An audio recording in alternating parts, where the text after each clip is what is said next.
Madam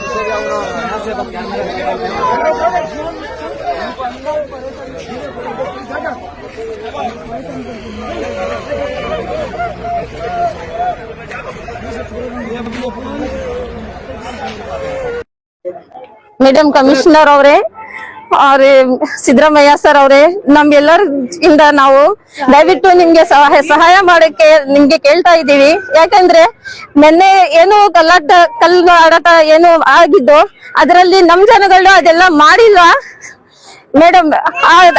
ಅದೇನು ಮಾಡಿದ್ರೆ ನಾವು ಇದ್ ಮಾಡ್ತೀವಿ. ರಾತ್ರಿ 1 ಗಂಟೆಯಲ್ಲಿ ಮಕ್ಕಳಿಗೆ ಕರ್ಕೊಂಡು ನಾವು ಊಟ ಏನು ತಿಂದೆ ಇಲ್ಲಿ ಬೆಳಗ್ಗಿಂದ ಇಲ್ಲಿ ಇದ್ ಮಾಡ್ತಾ ಕಾಯ್ತಾ ಇದೀವಿ. ಎಲ್ಲಾರು ಸ್ಟೇಷನ್ ಎಲ್ಲ ಹೋಗಿ ಈಗ ಜೈಲ್ ಹತ್ರ ಬಂದಿ ನಾವು ನಿಮ್ ಹತ್ರ ಮಾತಾಡಕ್ಕೆ ಹೇಳ್ತಾ ಇದೀವಿ. ನಾವು ನಿಮ್ ಹತ್ರನೂ ಬರಕ್ ಆಗಲ್ಲ. ಈ ವಿಡಿಯೋ ಇಂದ ನಿಮ್ ಹತ್ರ ನಮ್ ಮಾತು ಕಳಿಸ್ತಾ ಇದೀವಿ. ದಯವಿಟ್ಟು ನಮ್ ಮಾತಿಗೆ ನೀವು ಒಪ್ಪಿ ನಮ್ಗೆ ಸಹಾಯ ಮಾಡಿ ಮೇಡಮ್. ಧನ್ಯವಾದಗಳು.